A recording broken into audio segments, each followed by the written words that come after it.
Құрметті әріптестер, 2025 жыл мен үшін нәтижелі әрі шығармашылыққа толы жыл болды. Бұл жылда оқушыларым пәндік олимпиадалар мен ғылыми жобалар байқауында аудандық, облыстық кезеңдерінің жеңімпазы атанып, республикалық кезеңге жолдама алды. Мырзағазиева Бану 2026 жылдың сәуір айында Анкара қаласында өтетін 8-ші халықаралық түркі елдері ғылыми жобалар байқауына жолдама алды.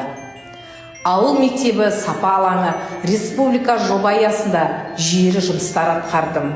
Мектебімізге Қазақстанның мемлекет қайраткері, еңбек сіңірген ұстазы Шамшидинова Күләш Ноғатайқызы келіп, атқарылған жұмысыма жоғары баға беру мен үшін үлкен мәртебе болды.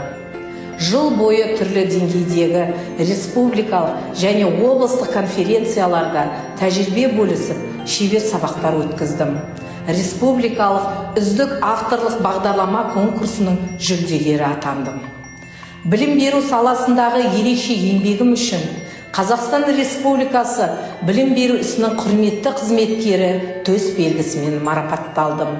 Қадірлі ұстаздар, алдағы 2026 жыл, жылқы жылы отанымыз үшін оң өзгерістер мен жаңалыққа толы болатынына сенімдімін. Жаңа жыл құтты болсын.